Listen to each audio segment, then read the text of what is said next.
مفتی صاحب براہ مہربانی اس سوال کا جواب وضاحت سے دیں کہ قیامت کا میزان کہاں لگے گا، کیسے لگے گا قرآن و سنت کی روشنی میں؟ دیکھو، برزخ کی جو باتیں ہیں نا، یا قیامت کی جو باتیں ہیں، چونکہ وہ یہ دنیا نہیں ہوگی تو اس کی پوری کیفیت ہمیں نہ بتائی ہے نہ ہمیں سمجھ میں آ سکتی ہے. اس لیے اس کی پوری کیفیت کو جاننے کی کوشش کرنا ایک فضول حرکت ہے.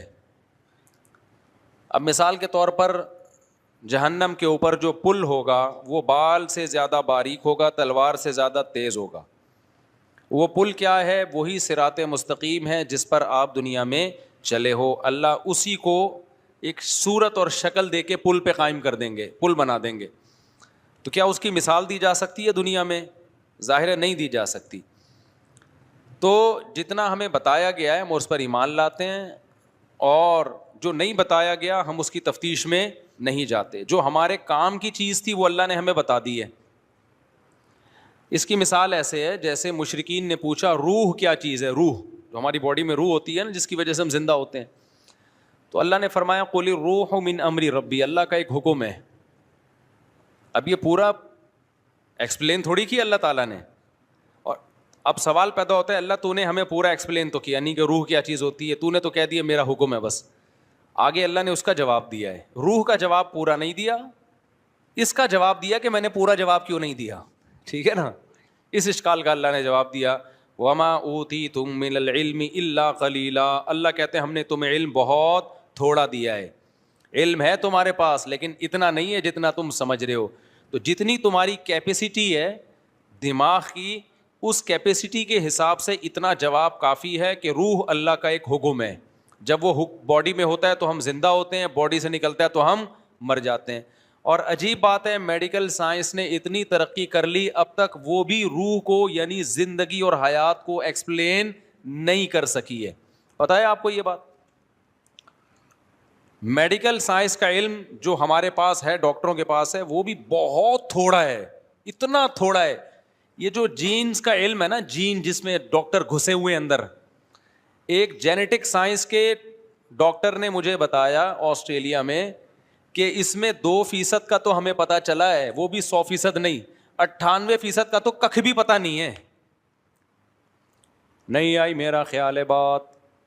جو ہم جب آدمی کے سیل کو توڑتے چلے جاتے ہیں نا، تو ہماری جو بنیادی اکائی ہے باڈی کی وہ سیل کہلاتی ہے نا، جس اینٹوں سے ہماری باڈی بنتی ہے. اس سیل میں ایک نیوکلیس ہوتا ہے، مرکزہ ہوتا ہے. جیسے انڈے میں نا، انڈا بھی سب سے بڑا سیل ہے، ایک سائٹوپلازم ہے اس کے اندر زردی ہے جو نیوکلیس ہے. تو ایسے ہی ہماری باڈی کو بھی آپ توڑتے چلے جائیں گے تو ایک اکائی آئے گی، ایک یونٹ آئے گی جس کو سیل کہا جاتا ہے. پھر اس کو بھی آپ توڑیں گے تو نیوکلیس کے اندر بہت زیادہ فنٹر نہ بنے. تو ابھی تک زندگی ہی کو ایکسپلین نہیں کیا جا سکا یہ زندگی کیا چیز ہوتی ہے. میں آنکھوں سے دیکھ رہا ہوں، محسوس کر رہا ہوں، کانوں سے سن رہا ہوں. روبوٹ بھی دیکھتا ہے، محسوس نہیں کرتا ہے. وہ تو محسوس کرنے کا نام کیا ہے؟ حیات. یہ حیات کھوپڑی سے اوپر کی چیز ہے بھائی. یہ اسی کو اللہ نے کہا میرا حکم ہے. وَإِذَا سَوَّيْتُهُ وَنَفَخْتُ فِيهِ مِن رُوحِي. اللہ نے آدم کا پتلا بنایا. اللہ کہتے ہیں میں نے کہا میں نے اپنی روح پھونک دی، زندہ ہو گئے.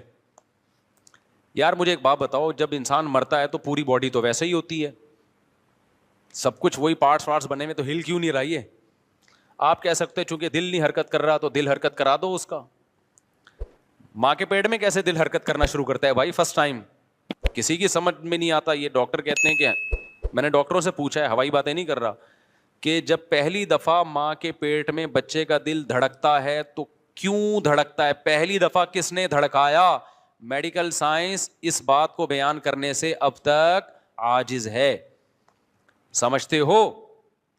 دیکھو اب کیوں دھڑک رہا ہے اب تو ڈاکٹر بتا سکتے ہیں. ہمارے دماغ سے کرنٹ جاتا ہے، الیکٹریسٹی سے کام ہو رہا ہے. یہ اللہ کا شکر ہے یہ کرنٹ کے الیکٹرک والوں کے ہاتھ میں نہیں ہے، ورنہ اتنا دھڑکتا نہیں جتنا بل آتا. اور گیس پہ چل رہے ہوتے ابھی ہم سب. اب گیس بھی گئی تو سلنڈر لگائے ہوئے ہوتے دل دھڑکانے کے لیے ہم لوگوں نے. تو کچھ چیزیں اللہ نے اپنے ہاتھ میں رکھی کہ الیکٹرک والوں کے ہاتھ میں اللہ نے وہ چیزیں نہیں دی. پنکھا کے الیکٹرک کے ہاتھ میں، لیکن جو ہوائیں چلتی ہیں وہ کے الیکٹرک کے ہاتھ میں نہیں ہے. اس لیے ایسا نہیں ہوتا حب سے لوگ مرنا شروع ہو جائیں. اللہ کہتے ہیں کہ میری ہوائیں بھی ہیں, ٹھیک, باہر نکل جا سین میں, منجی ڈال کے لیٹ جا. منجی کا فائدہ یہ ہوگا نیچے سے بھی ہوا لگے گی. صحیح. مولٹی فوم والوں نے جو گدے بنائے اوپر سے لگے گی, نیچے سے نہیں لگے گی. تو مولٹی فوم کے گدے پہ جب آپ لیٹیں گے تو کے الیکٹرک والوں کے محتاج ہوں گے, وہ پنکھا چلائیں گے تو ہوا لگے گی, ادروائز نہیں. لیکن اگر آپ منجی پہ لیٹیں, چارپائیوں پہ لیٹیں, تو بھائی اس میں سے آٹومیٹیکلی جب ہوا چلے گی تو چاروں طرف سے آپ کو ہوا لگے گی. اس لیے اپنے آپ کو بہت زیادہ ان چیزوں کا محتاج نہ بناؤ, قدرتی ماحول میں رہنے کی عادت ڈالو. سمجھتے ہو کہ نہیں سمجھتے ہو؟ میں سعودی عرب میں 2 مہینے رہا, ایئر کنڈیشن ہی میں رہتے ہیں, میرا دماغ خراب ہو گیا وہاں پہ, میرا دماغ پھٹنے لگا. میں آیا گھر میں 2 مہینے بعد, جب میں آیا نا, میں نے پنکھا چلا کے لیٹا یار, کھڑکیاں کھول دی کمروں کی. خدا کی قسم, جو نیچرل میں مزہ ہے نا وہ آرٹیفیشل میں نہیں ہے. پتہ نہیں لوگ 24 گھنٹے اے سی میں پڑھتے کیوں نہیں ہیں, عجیب ذہنی کوفت ہونا شروع ہو جاتی ہے. عادی ہو گئے ہیں, ہم نے اپنے آپ کو عادی کیا ہی نہیں ایئر کنڈیشن کا. تو میں کیا کرتا ہوں, میں تو آتا ہوں, میں آیا, میں نے گھر کے چاروں کھڑکیاں مڑکیاں کھولی, آرام سے گھر ایسا بنایا کوئی کھڑکیاں کھول کے بے پردگی نہ ہو. آج کل گھر بھی اس طرح کے ہوتے ہیں کہ وہ کہیں نہ کھڑکی کھول سکتا ہے آدمی, نہ کہیں صحن میں لیٹ سکتا ہے. تو اس سے یہ جو نیچرل لائف ہے نا یہ سکون دیتی ہے انسان کو. پنکھے کی بھی اپنا مزہ ہے بھائی, اگرچہ پنکھا نیچرل نہیں ہے لیکن اس کو ڈنگ ڈنگ ڈنگ کی آواز کا اپنا مزہ ہے. ابھی جو میں اگرچہ تم لوگ دین سننے کے آئے لیکن تھوڑی سی باتیں بھی سن لو نا. میں جب جاپان گیا نا ابھی, تو مجھے جو کمرہ دیا ارشاد بھائی نے, وہ اس میں سردیاں تھیں تو پنکھا تو چلا نہیں سکتے تھے. اب ہیٹر چلاتے تو مجھے ہیٹر سے تکلیف ہوتی ہے. یہ جو ہیٹر ہوتا ہے نا ایئر کنڈیشن میں, جو ہیٹر بھی چلتا ہے نا, یہ عذاب ہے. یہ گیس کا ہیٹر بھی ایک عذاب ہے. لکڑیوں کی آگ بھی ہم نے تاپی ہے, اس میں وہ ٹینشن نہیں ہوتی جو گیس کے ہیٹر میں ہوتی ہے. پتہ ہے آپ کو, لکڑیوں کی آگ جلا دو نا کمرے میں, اس سے جو ہیٹ ملتی ہے اس سے آدمی اسٹریس ڈپریشن میں نہیں جاتا. یہ جو گیس کا ہیٹر ہے نا یہ عجیب سی چیز ہے یہ. تو میں نے کہا بھائی ہیٹر نہیں چلاؤ, نہ اے سی والا ہیٹر چلاؤ اور نہ گیس والا. اب سردی بہت ہے تو ڈبل رضائی لے لیں گے ہم, کوئی بات نہیں. اب جب ڈبل رضائی لے رہے ہیں تو اب پنکھے بھی نہیں چل رہے, ہیٹر بھی نہیں چل رہا, کچھ بھی نہیں, تو آواز, اب کوئی ذرا سا ٹھک ہو آواز آتی ہے. ساتھ میں ان کے بچے تو بات چیت کریں گے, شور شرابہ کریں گے, نیند ہی نہیں آ رہی. تو میں نے کیا کیا, میں نے کہا مجھے تو پنکھا چلانا ہے. پنکھا تھا ہی نہیں, سوری, جاپان میں سرد علاقوں میں تھوڑی پنکھے. تو میں نے کیا کیا, میں نے کہا یار یوٹیوب ہر بیماری کا علاج ہے, مجھے چاہیے پنکھے کی کڑنگ کڑنگ آواز. ہم تو عادی ہیں اس کے کڑنگ کڑنگ آواز سے, گڑنگ گڑنگ ایسے. پنکھا جتنا بیکار ہوگا نا اتنا اچھی لوری سناتا ہے. پنکھا جتنا خراب ہوگا نا, کڑنگ گڑنگ گڑنگ گڑنگ ایک فریکوینسی کے ساتھ وہ گڑنگ گڑنگ کرتا ہے, اس کا اپنا مزہ ہے یار. بچپن یاد آتا ہے, بچپن یاد آتا ہے. پہلے بڑے آڑے ترچے پنکھے ہوا کرتے تھے نا, گڑنگ گڑنگ گڑنگ گھوم رہے ہوتے تھے, لگتا تھا یہ ہم پہ گر جائے گا. اور ایک دفعہ میں نے پنکھا گرتا ہوا بھی دیکھا ہے. پنکھا ایسے کھڑا ہوا تھا, گڑنگ گڑنگ گڑنگ گھومنے کا بھی گرے گا, وہ گر گیا تھوڑی دیر میں. خیر بچ گئے ہم. تو میں نے کیا کیا, یوٹیوب پہ لکھا فین وائس فار سلیپنگ, تو یوٹیوب پہ آ گئی پنکھے کی آواز. میں نے لگایا زور سے, گہری, اب شور شرابہ اور مجھے تھوڑی دیر یہ تصور ہوتا ہے کہ یہ یوٹیوب پہ اوریجنل نہیں ہے, لیکن 5 سے 10 منٹ کے بعد نا آپ کو لگے گا واقعی پنکھا چل رہا ہے. تو اب وہ شور بھی کر رہے ہیں, باتیں بھی کر رہے ہیں, میری صحت, میں سمجھ رہا ہوں پنکھا چل رہا ہے. یہ یوٹیوب پہ ڈالا اس لیے ہے. اور نیچے لوگوں کے کمنٹس کے, جب سے ہم نے یہ پنکھا چلایا نا, یوٹیوب گوروں کے کمنٹس تھے کہ مزے کی نیند آ رہی ہے. اچھا اس میں پھر ایسی ویڈیوز میں بارش ہو رہی ہے, بعض دفعہ بارش میں بھی بڑا سکون ملتا ہے. بارش ہو رہی ہو نا, تھڑا بجلی کڑک رہی ہے, بڑی گہری نیند آتی ہے. یہ نیچرل ہے, ایک نیچرل ماحول پیدا ہو جاتا ہے. تو میں تو نیچر سے لو کرنے والا آدمی ہوں, مجھے نیچر سے محبت ہے. تبھی تو شادیاں کی ہوئی ہیں, مرغیاں پالی ہوئی ہیں, یہ سب نیچر ہے. تم لوگ کو لینڈ کروزر اور یہ نیچر نہیں ہے ریوو, یہ ضرورت ہے. نیچر یہ ہے کہ بکری کا دودھ, مرغیاں, بیگم, بچے, پنکھے, گڑنگ گڑنگ. گڑنگ بھی نیچر نہیں ہے لیکن پرانا زمانہ تو یاد آتا ہے نا, صحیح ہے نا. ایئر کنڈیشن نیچر نہیں ہے, کمبل نیچر نہیں ہے, رضائی صدیوں سے انسان, میں کمبل میں نہیں سوتا کبھی. آپ دیکھ لیں میں جہاں بھی جاتا ہوں بولتا ہوں بھائی رضائی چاہیے ہمیں. رضائی کا ایک ویٹ ہوتا ہے, سردیوں میں جب رضائی لحاف اوپر لیتے ہو اس کا اپنا مزہ ہے, کمبل میں وہ مزہ نہیں ہے. دوسرا کمبل میں گڑبڑ کیا ہوتی ہے, وہ کرنٹ مارتا ہے, بالوں سے چپک رہا ہے, بال چپک رہے ہیں, ابے ایک ٹینشن ہے. پھر اس کے اندر گرد و غبار اٹکتی ہے, آپ کو پتہ نہیں ہوتا, اس کی صفائی آسان نہیں ہوتی کمبل کی, تو کمبل ہو جاتا ہے آپ کو. تو اس لیے میں نے اپنے لیے گھر میں رضائی رکھی ہوئی ہے, زیادہ سردی ہوگی ڈبل رضائی. کہیں بھی جاتا ہوں مہمانوں سے بولتا ہوں, میزبان سے بولتا ہوں مجھے رضائی لگا دو, کمبل نہیں. تو رضائی میں ویٹ نا, شدید سردی میں رضائی کا جو وزن ہوتا ہے نا آپ کے اوپر آتا ہے, بڑا مزہ ہے اس میں بھائی. تو وہ کیا کیا ہم نے, یوٹیوب پہ پنکھا لگا لیا, کڑنگ کڑنگ آواز آ رہی ہے, بڑے مزے سے میں پنکھا لگا کے سو گیا. اب جب وہ صبح مجھے اٹھانے کے لیے آئے تو کہنے یہ موبائل میں کیا شور ہو رہا ہے مفتی صاحب, کیا کہ پوری رات آپ موبائل دیکھتے رہے ہو, سوئے نہیں. میں نے کہا نہیں, میں پنکھا چلا کے سویا ہوں, میں پنکھا چلا کے سویا ہوں. پھر کیا ہوا کہ اب وہ بچے شور کر رہے ہیں, میں کہتا ہوں کرتے رہو شور, مجھے پرواہ نہیں ہے, میں پنکھا چلا رہا ہوں بہت تیز.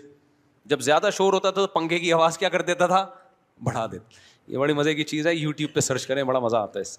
خیر میرے بھائی, اور آسان اس سے اچھا طریقہ کسی کا بیان لگا لو. بعض دفعہ میں بیان لگا لیتا ہوں, اپنا نہیں لگاتا, کیونکہ اپنا لگاؤ نا تو پھر وہ اور نیند غائب ہو جاتی ہے, اس میں ہنسی کی باتیں آتی ہیں, تو میں کبھی خود اپنے ہی لطیفے پہ ہنسنا شروع کر دیتا ہوں. تو میں پھر کسی بڑے بزرگ کا بیان لگا دیتا ہوں. اس کا فائدہ یہ ہوتا ہے, نالج میں بھی اضافہ ہوتا ہے, موٹیویشن بھی ملتی ہے, اور بعض دفعہ نیند بھی آ جاتی ہے, بیان سنتے سنتے سو جاتا ہے آدمی. یہ جب کرتا ہوں جب دماغ چل رہا ہو. آج کل سیاسی حالات نے نا دماغ کا دہی بنا دیا ہے, کسی کو بھی ٹائم پہ نیند آ جائے اس کا مطلب وہ پاگل ہے.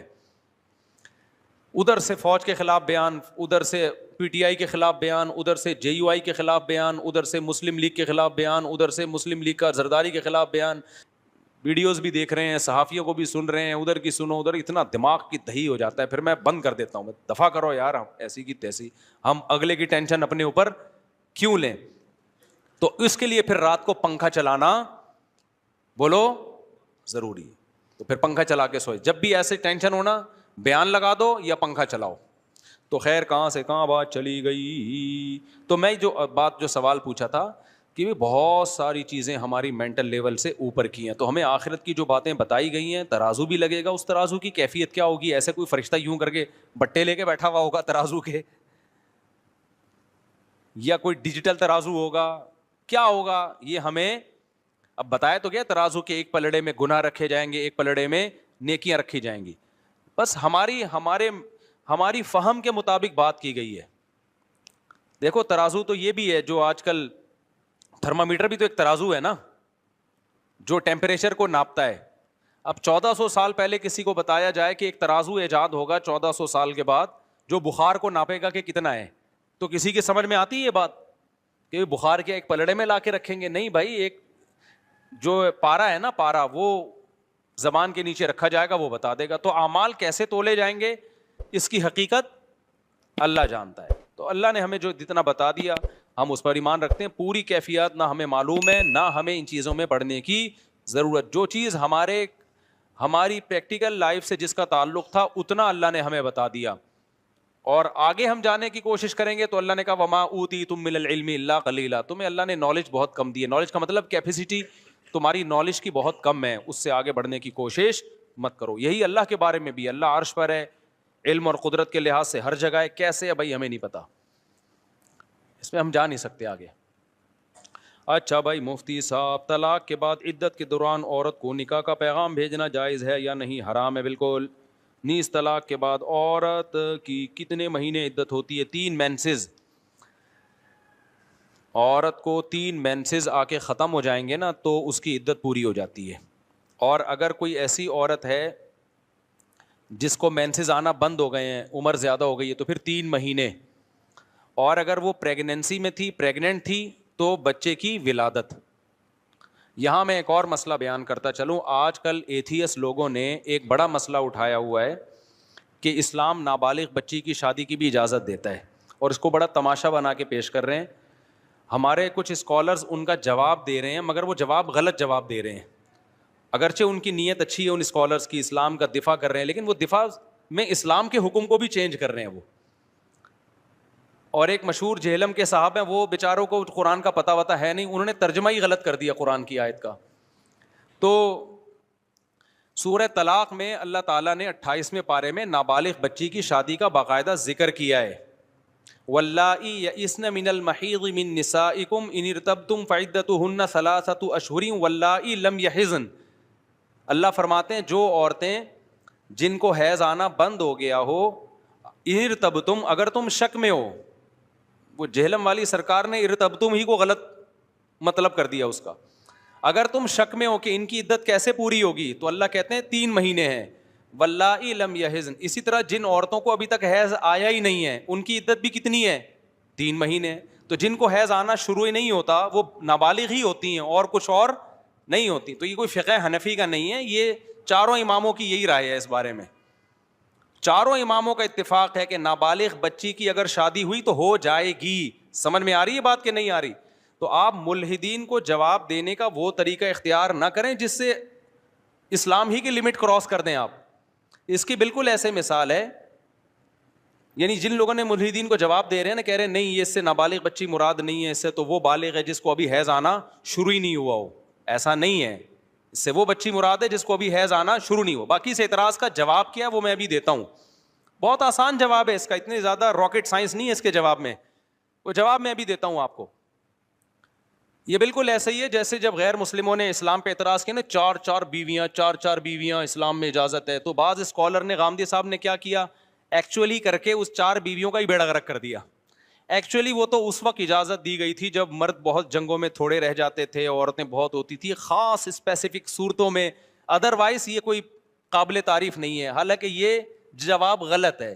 آپ غیر مسلم کو مطمئن کرنے کے لیے، اگرچہ آپ کی نیت اچھی ہوگی کہ بھئی اسلام پر اعتراض اٹھ رہا ہے تو اس کا جواب دے دیا جائے، نیت پہ ہم شبہ نہیں کرتے، لیکن یہ جواب غلط ہے. 4 شادیاں پوری امت کا اجماع ہے کہ جنگوں میں مرد کم ہو یا زیادہ ہو اس سے کوئی فرق بولو نہیں پڑتا، اجازت ہے ہمیشہ سے، آج اجماع امت ہے یہ. تو اس میں غیر مسلموں کو آپ مطمئن کرنے کے لیے ایسا جواب دینا شروع کر دیں کہ اسلام ہی کو چینج کر دیں، یہ طریقہ ٹھیک نہیں ہے. وہ کبھی بھی مطمئن نہیں ہوں گے. اگر آپ نے ہر چیز کو اپنی عقل سے ہی فیصلہ کرنا ہے تو پھر یونائٹڈ نیشن کو آپ اپنا خدا بنائیں، آپ اس سے پوچھیں. وہاں بڑے بڑے ماہرین بیٹھے ہوتے ہیں، عقل سے فیصلہ کر رہے ہوتے ہیں کیا بہتر ہے کیا بہتر نہیں ہے. جب وحی کی تعلیمات سامنے آتی ہیں تو کچھ چیزیں تو ایسی ہوں گی جو آپ کی عقل کے مطابق ہوں گی، کچھ چیزیں ایسی ہوں گی جو آپ کی عقل کو سمجھ میں نہیں آ رہی ہوں گی. وہاں آپ کو اللہ کے سامنے ہتھیار ڈالنے پڑیں گے. اگر سب کچھ عقل سے ہی پوچھنا ہے تو اللہ رسول کی آپ کو پھر ضرورت کیا ہے؟ میں سمجھا پا رہا ہوں اپنی بات؟ پھر تو ہومو سیکسولیٹی کو بھی عقل سے آپ کیسے غلط ثابت کرو گے؟ کہیں گے جب اس کا وسیم کا دل کر رہا ہے فلانے کے پاس جانے کا تو دونوں جب راضی ہیں تو کسی تیسرے کو کیا تکلیف ہو رہی ہے؟ آپ عقل سے کیسے غلط قرار دو گے؟ اور ہو سکتا ہے 100 سال کے بعد جا کے نا، جب یہ ہومو سیکسولیٹی سوسائٹی میں بہت عام ہو جائے گی تو یہی اسلام جس نے ہومو سیکسولیٹی کو حرام قرار دیا ہے، یہی حرام قرار دینا ہی دنیا کی نظر میں اسلام کے لیے ایک عیب بن جائے گا کہ دیکھو ایک چیز اتنے لوگ کر رہے ہیں، خوش ہیں، ان کی ڈپریشن دور ہو رہی ہے، اسٹریس دور ہو رہی ہے، اسلام بلا وجہ ان کو کیوں روک رہا ہے؟ اس میں کیا خرابی ہے؟ تو آپ کیسے ثابت کرو گے کیا خرابی ہے؟ تو اس لیے اسلام میں صرف حنفیوں کے یہاں نہیں ہے. وہ جہلم والی سرکار نے بولا ہے کہ حنفیوں نے اور پتہ نہیں اس طرح کی جو ان کی عادت ہے. ایک تو میرے سے جہلم والی سرکار کا پورا بیان کبھی سنا ہی نہیں جاتا. ٹو دا پوائنٹ بات کم ہوتی ہے اور اس میں اشرف علی رسول اللہ، چشتی رسول اللہ، فلانا رسول اللہ، دیوبندی، بریلوی، وہ بھائی آپ جب کوئی علمی بات ریکارڈ کروا رہے ہو ٹو دا پوائنٹ بات کرو آپ، تاکہ اگلا بھی سن سکے آپ کی بات کو. تو میں نے وہ سنا ہے بڑی مشکل سے. تو اس میں جہلم والی سرکار نے ترجمہ بھی غلط کیا ہے، اور جو چیز ان کی مرضی کے خلاف ہوتی ہے وہ حنفیوں کے کھاتے میں ڈال دی جاتی ہے کہ حنفی یہ کہتے ہیں، حالانکہ حنفی نہیں کہہ رہے ہوتے، سبھی کہہ رہے ہوتے ہیں. تو یہ اجماعی مسئلہ ہے کہ نابالغ بچی کی شادی بھی کیا ہے؟ جائز ہے. ہاں قابل تعریف نہیں ہے. اب میں اس کی ایک الزامی جواب دیتا ہوں. دیکھو نابالغ بچی ہو یا بالغ بچی ہو، رخصتی کے قابل اگر اس کی باڈی ہے، مینٹلی اور فزیکلی وہ اس قابل ہے کہ شوہر اسے ہم بستری کر سکے، تو لڑکی بالغ ہو یا نابالغ ہو دونوں کی رخصتی جائز ہے. اور اگر لڑکی کی فزیکل گروتھ نہیں ہوئی ہے یا مینٹلی گروتھ نہیں ہوئی ہے تو چاہے بالغ ہو یا نابالغ ہو دونوں صورتوں میں اس کی رخصتی ناجائز ہے. سمجھ میں آ رہی ہے؟ رخصتی کا مدار اس پر ہے کہ لڑکی فزیکلی ہم بستری کے لائق ہوئی ہے اور مینٹلی اس قابل ہوئی ہے کہ نہیں ہوئی ہے. اگر وہ فزیکلی اور مینٹلی اس قابل نہیں ہے تو پھر اس کی رخصتی کرنا ناجائز ہے، حرام ہے. اس کی مثال ایسے ہے کہ 4 سال کی بچی، دنیا میں کوئی اسکالر ایسا گزرا ہے جس نے قرآن کی اس آیت کا ریفرنس دے کے یہ کہا ہو کہ اس کی شادی جائز ہے یا اس کی رخصتی جائز ہے؟ کوئی گزرا ہے ایسا دنیا میں؟ نہ ابو حنیفہ نے کہا، نہ امام شافعی نے کہا، نہ امام بخاری، کسی نے بھی نہیں کہا. جائز ہونا تو ایک لا بیان کیا ہے نا، لا. اب امپلیمنٹ اس کا کس پر ہوگا؟ بھائی اس کا ولی ہے، اس کے رشتہ دار ہیں، وہ دیکھیں گے اس میں فائدہ بھی ہے یا نہیں ہے. اس کی ایک مثال دوں کہ جب بھی کوئی ایتھیس آپ سے یہ کہا کرے نا کہ اسلام میں نابالغ بچی کی شادی جائز ہے، آپ اس سے کہا کرو کہ یونائٹڈ نیشن کی نظر میں 18 سال کی لڑکی کی شادی 90 سال کے بڈھے سے جائز ہے. یونائٹڈ نیشن میں ہے کہ یہ شادی ناجائز ہے؟ بولو نا. میں نے یورپ میں 90 سال کے بڈھوں کے ساتھ 18 سال کی لڑکیوں کو دیکھا ہے گھومتے ہوئے. اور وہاں گھومنے کا مطلب کیا ہوتا ہے؟ ریلیشن بھی ہے ان کا، ہوٹلوں میں رات گزارتے ہیں. یونائٹڈ نیشن کی نظر میں یہ اللیگل ہے یا لیگل ہے؟ بولو نا. لیگل ہے. ایتھیس بھی کہے گا لیگل ہے. کیوں؟ اس کی پرسنل لائف ہے. لیکن اگر کوئی 18 سال کی لڑکی ہم سے پوچھے کہ 90 سال کے بڈھے سے میں شادی کر رہی ہوں اور یہ کہے کہ جائز ہے، تو ہم اس کو مشورہ دیں گے کہ کر لو؟ کہیں گے جائز ہونے کا مطلب یہ تھوڑی ہے کہ کرو یہ کام. کرو جب تمہیں کیا ہو، اس میں فائدہ ہو. تم 18 سال کی ہو، 30 سال کے آدمی سے کر لو، 35 سال کے آدمی سے. تمہارا دماغ خراب ہے، تم 90 سال کے بڈھے سے شادی کر رہی ہو. پھر بھی اگر وہ کر رہی ہے، اس کا مطلب یہ ان کا پرسنل معاملہ. ہو سکتا ہے اس 90 سال کے بوڑھے میں اس کو کچھ وراثت نظر آ رہی ہو کہ اس کا انتقال ہونے والا ہے، یا یہ مہر تگڑا دے رہا ہے. تو اسلام نے نابالغ بچی کی شادی کو جائز قرار دیا، ترغیب نہیں دی ہے. ترغیب بلوغت کے بعد ہے. جائز کیوں قرار دیا؟ بعض دفعہ بچی کی گروتھ اتنی زبردست ہوتی ہے کہ 13-14 سال کی بچی دیکھنے میں 18-20 سال کی لگ رہی ہوتی ہے. باپ کو یہ خطرہ ہوتا ہے کہ اگر میں نے بلوغت تک انتظار کیا، یہ دیکھنے میں انٹی لگے گی. اور یہ گراؤنڈ ریئلٹی ہے، مشاہدے پر مبنی حقیقت بیان کر رہا ہوں میں. یہ مشاہدہ ہے. اور اس کو حیض آنا شروع نہیں ہوتا، لیکن وہ مینٹلی بھی ہم بستری کے قابل ہوتی ہے، اور یعنی شوہر کے ریلیشن کے قابل، اور فزیکلی بھی قابل ہوتی ہے. اس میں کوئی حرج. اور باپ کو یہ خطرہ ہوتا ہے کہ اگر میں نے ابھی اس رشتے کا انکار کیا تو بعد میں یہ رشتہ اس جیسا رشتہ نہیں ملے گا مجھے. تو جب وہ مینٹلی بھی اس قابل ہے، فزیکلی بھی اس قابل ہے، وہ بھی راضی ہے، باپ بھی راضی ہے، تو کسی ملحد کو کیوں تکلیف ہو رہی ہے بھائی؟ اس سے ملحد کو تکلیف اس لیے ہو رہی ہے کہ ان لوگوں کا اپنا خاندانی نظام ہو گیا تباہ و برباد. ان کی نظر میں اچھے رشتوں کی کوئی ویلیو نہیں ہے. اسلام میں اچھے رشتے کی بڑی ویلیو ہے. اور تمام علماء جو نابالغ بچی کے نکاح کی بات کرتے ہیں نا، اور اس نابالغ سے وہ نابالغ جو مینٹلی اور فزیکلی ہیلدی ہو چکی ہو. سمجھتے ہو کہ نہیں؟ یہی وجہ ہے کہ امی عائشہ کا نکاح 6 سال میں ہوا، رخصتی 6 سال میں نہیں ہوئی ہے، رخصتی 9 سال میں، کیونکہ بالغ ہو چکی تھی، مینٹلی بھی اور فزیکلی بھی بالغ ہو چکی تھی، وہ ہو چکی تھی، اس لیے 9 سال میں. اور اگر حضرت ابو بکر دیکھتے کہ یہ 9 سال میں ان کی گروتھ نہیں ہوئی ہے تو وہ نہ کرتے رخصتی.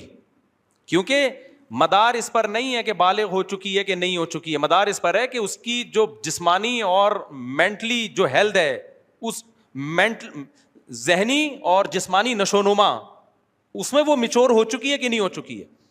کتنی لڑکیاں 18 سال کی عمر میں بھی ہم کہتے ہیں ان کی شادی نہ کرو.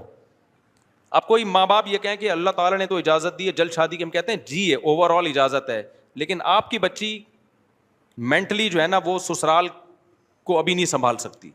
تبھی تو میں کہتا ہوں بچی بالغ ہوتے ہی شادی کرو، بشرطے کہ آگے آپ کو سسرال ایسا مل رہا ہو جو اس کو بچوں کی طرح رکھے، اس پر وہ ذمہ داریاں نہ ڈالے جو ایک بڑی میچور عورت کی ذمہ داریاں ہوتی ہیں. میں نے جب بیان کیا تھا نا بچی کی بالغ ہوتے ہی شادی کر دو، تو ایک صاحب نے کہا بالغ ہوتے ہی شادی کر دیں گے، سسرال تو بڑے ظالم بھی نکلتے ہیں اور اس کے جوڑ کا رشتہ بھی نہ ملے تو ہم کیسے کر دیں؟ میں نے کہا بھائی جوڑ کا رشتہ نہ ملے نا تو 40 سال میں بھی نہیں کرو. یہ جو ہم کہتے ہیں کہ بچی کے بالغ ہوتے ہی شادی کر دو، یہ جب ہے جب جوڑ کا رشتہ ملے. تو اب میں بات کو سمیٹ رہا ہوں. اسلام میں نابالغ بچی کی شادی جائز ہے، قابل تعریف بولو نہیں ہے. جائز کیوں ہے؟ بعض دفعہ ضرورت ہوتی ہے. ضرورت یہ ہوتی ہے کہ آپ کو یہ خطرہ ہوتا ہے کہ اگر یہ اتنا بہترین رشتہ ہے خاندان کا یا خاندان سے باہر کا کہ ہم نے انکار کر دیا نا تو یہ رشتہ ہاتھ سے نکل جائے گا. جیسے حضرت ابو بکر رضی اللہ تعالی عنہ اگر سید الانبیاء کا رشتے کا انکار کر دیتے اپنی بیٹی کے لیے, عین ممکن ہے بعد میں وہ نکاح نہ ہوتا, تو ابو بکر کو اپنی بیٹی کے لیے محمد صلی اللہ علیہ وسلم جیسا ملتا پھر بعد میں, کیونکہ رشتے میں پلٹتا رہتا ہے ذہن انسان کا. آج آپ کہیں کرنا چاہ رہے ہو, لڑکی والے کہتے ہیں 1 سال کے بعد آنا, اس کے دوران آپ کا موڈ ہی چینج ہو چکا ہوتا ہے. تو اچھا رشتہ تو ایسی چیز ہے فوراً پکڑ لے انسان اس کو. اور اسلام نے لڑکی کے بارے میں حکم دیا ہے کہ غیر کفو میں نکاح نہ کیا جائے. غیر کفو کا کیا مطلب؟ لڑکا لڑکی کے پیرالل ہو یا اس سے بہتر ہو. تو یہ ہمیشہ میسر نہیں ہوتا. اب ملحد لوگوں کا تو کوئی خاندانی نظام ہی نہیں ہے, ان کے یہاں باپ ہو تو بھی ٹھیک ہے, باپ نہ ہو تو بھی ٹھیک ہے, فیملی سسٹم ہی تباہ ہو گیا. تو اسلام کی نظر میں فیملی سسٹم کی بہت ویلیو ہے. تو آپ اسلام پہ اعتراض اسلام کے سسٹم کو سامنے رکھ کے کریں, اپنے سسٹم کو سامنے رکھ کے کریں گے تو سمجھ میں نہیں آئے گا آپ کے. تو اسلام کے سسٹم کو سامنے رکھ کے کرو گے تو پھر 4 شادیاں بھی سمجھ میں آئیں گی. پھر یہ بھی سمجھ میں آئے گا کہ اسلام نے نابالغ بچی کے نکاح کی اجازت کیوں دی ہے, اور رخصتی کی اجازت اس وقت دی ہے جب فزیکلی وہ اس قابل ہو کہ رخصتی کے قابل ہو, ادروائز اس کی اجازت نہیں ہے. اور پھر یہ بھی ہے کہ اگر کسی قوم میں, یہاں بھی فقہا نے لکھا ہے کہ اگر یہ پتہ چل جائے نا کہ باپ نے نابالغ بچی کا نکاح کیا ہے, اس میں بچی کا فائدہ نہیں دیکھا, بچی کا فائدہ نہیں دیکھا, تو وہ نکاح ہی کا لدم ہے. کیونکہ یہ بچی کے فائدے کے لیے اسلام نے اجازت دی ہے نا بھائی, بچی کے فائدے کے لیے اجازت دی ہے کہ بھائی اگر دیر کر دی تو ایسا نہ ہو اچھا رشتہ ہاتھ سے نکل جائے. لیکن اگر قرائن سے پتہ چل گیا کہ باپ نے بچی کا فائدہ نہیں دیکھا, کیونکہ بعض گاؤں دیہاتوں میں ایسا ہوتا ہے لڑکیاں بیچ رہے ہوتے ہیں, بڈھے بڈھوں کو بیچ رہے ہوتے ہیں, تو اگر ایسا کہیں ثابت ہو جاتا ہے تو وہ نکاح کا لدم ہے. سمجھتے ہو کہ نہیں سمجھتے؟ کیونکہ اس میں نابالغ کے تو احکام اسلام میں بہت سخت ہیں. مثال کے طور پر دیکھو, باپ نے کیا کیا, نابالغ بچے کا متولی کون ہے؟ باپ ہے. علماء کا اجماع ہے کہ باپ بچے کو جو ہدیہ ملے گا نا وہ باپ لے سکتا ہے, کیونکہ اس میں بچے کا کیا ہے؟ فائدہ. باپ کے قبضے سے بچے کا قبضہ شمار ہوگا, یعنی باپ اس کی طرف سے قبضہ کر سکتا ہے.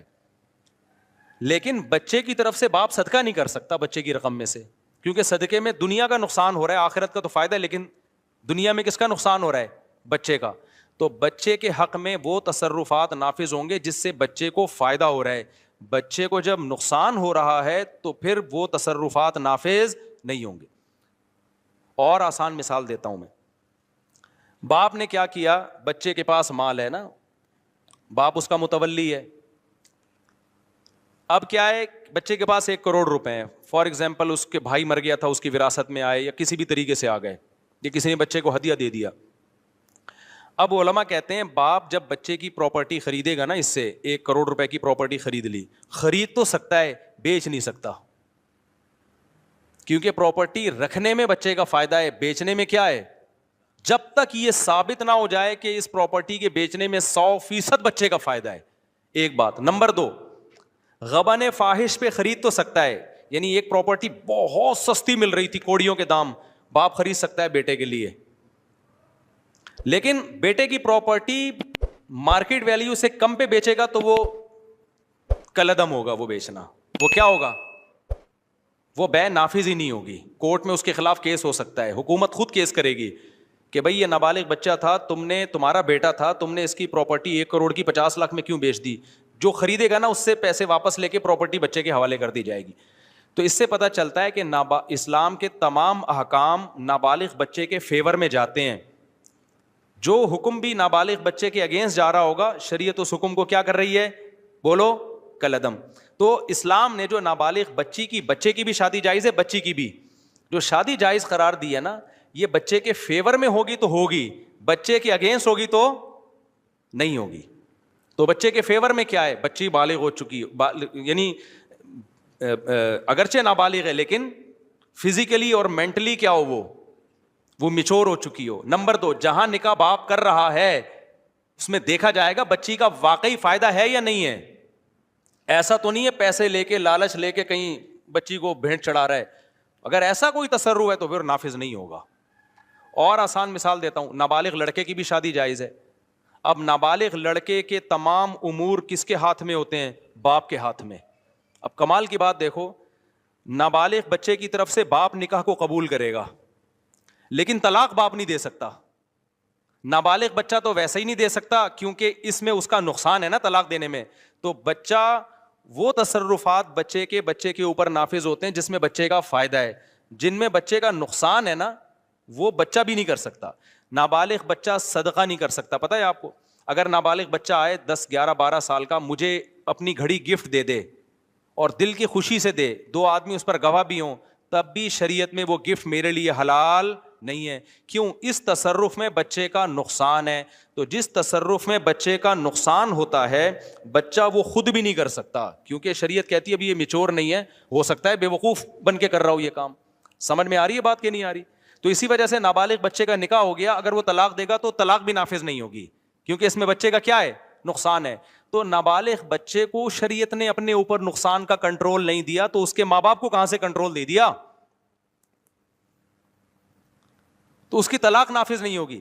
اب بچے کے بجائے باپ کا کنٹرول ہے نا اس پر, تو باپ بھی طلاق نہیں دے سکتا, اس لیے کہ آپ بچے کا نکاح تو کرا سکتے ہو, طلاق کا باپ کے پاس رائٹ نہیں ہے, کیونکہ نکاح میں بچے کا فائدہ ہے, طلاق میں بچے کا کیا ہے؟ نقصان ہے. تو باپ نکاح کرا دے گا اس کا, اور بچے کی طرف سے قبول بھی کر لے گا, طلاق نہیں دے سکے گا باپ.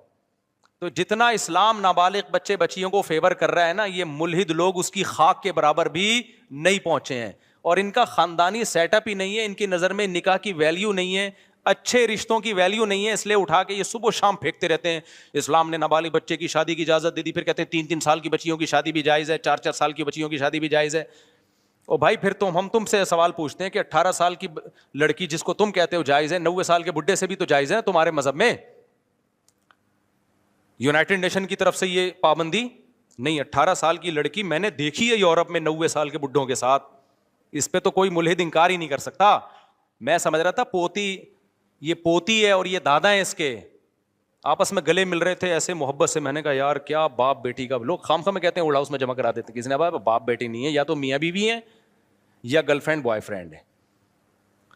تو یونائٹڈ نیشن نے تو اس کو اللیگل قرار نہیں دیا. سمجھ میں آ رہی ہے بات کہ نہیں ہے؟ اس کی مرضی ہے. تو یہاں بھی ایسا ہی ہے. تو جب لڑکی قریب البلوغت ہے تو ماں باپ سے اچھا کوئی فیصلہ اس کے لیے نہیں کر سکتا. بعض دفعہ یہ خطرہ ہوتا ہے کہ بلوغت کا انتظار کیا تو رشتہ ہاتھ سے نکل جائے گا اور بچی پھر غیر کفو میں جائے گی, وہ اچھا خاندان نہیں ملے گا. تو اسلام میں چونکہ خاندان کی ویلیو ہے, مسلمان خاندانی ہوتے ہیں, کلچر اور خاندان کو اسلام بہت جو صحیح کلچر ہو اس کو بڑا پروموٹ کرتا ہے, تو اس لیے اسلام نے اجازت دی. بھائی بعض دفعہ یہ خطرہ ہوتا ہے کہ اچھا رشتہ ہاتھ سے نکل جائے گا. تو تعریف کے قابل نہیں ہے, نابالغ بچیوں کے نکاح کو اپریشیٹ نہیں کیا, ضرورت کی وجہ سے اس کو لیگل قرار دیا اسلام نے, جہاں کبھی ضرورت پڑ سکتی ہے تو اس وجہ سے اسلام نے اس کو لیگل قرار دیا. جیسے 18 سال کی 90 سال کے بڈھے کی بھی ضرورت اس کو کبھی کبھار پڑ سکتی ہے, تبھی یونائٹڈ نیشن کہتی ہے کہ یہ کیا ہے؟ لیگل ہے. تو یہاں بھی ایسا ہی ہے. ہاں قابل تعریف نہیں ہے, یہی وجہ ہے کہ ہم کبھی بھی اس کو اپریشیٹ نہیں کرتے. بلکہ علماء نے لکھا ہے جن قوموں میں رواج ہے نابالغ بچیوں کی شادیوں کا, اگر وہاں دیکھ رہے ہیں کہ وہ اس کا نقصان ہو رہا ہے تو اس کے خلاف آواز اٹھانی چاہیے. سمجھتے ہو کہ نہیں سمجھتے؟ لیکن چونکہ اسلام میں ہے, ضرورت پڑنے پر اس حکم سے فائدہ اٹھایا جا سکتا ہے, تو لہذا اسلام پھر اس حکم کی علت بھی, احکام بھی بیان کرے گا کہ اگر ایسا ہو گیا ہے تو پھر اگر رخصتی کے بعد طلاق ہوئی ہے تو اللہ کہتے ہیں نابالغ بچی کو اگر طلاق ہوئی ہے تو پھر اس کی عدت کتنی ہے؟ 3 مینسز ہے, 3 مہینے ہیں. تو 2 چیزوں کو بیان کیا سورہ طلاق میں. وَأُولَاتِ اللہ تعالیٰ کیا فرماتے ہیں؟ وَاللَّائِي يَئِسْنَ مِنَ الْمَحِيضِ مِن نِّسَائِكُمْ, اللہ فرماتے ہیں وہ عورتیں جو حیض سے مایوس ہو چکی ہیں, یعنی بڑی عمر کی ہو گئی, حیض آنا بند ہو گیا. اِنِ ارْتَبْتُمْ, اگر تمہیں شک ہے کہ ان کو تو حیض آتا ہی نہیں ہے, ان کی عدت کیسے پوری ہوگی؟ اِنِ ارْتَبْتُمْ میں جہلم والی سرکار نے ڈنڈی مار دی. تو اللہ کہتے ہیں اِنِ ارْتَبْتُمْ, اگر شک ہے کہ ان کی عدت کیسے پوری ہوگی, تو اللہ فرماتے ہیں فَعِدَّتُهُنَّ 3 اشہر, ان کی عدت کتنی ہے؟ 3 مہینے.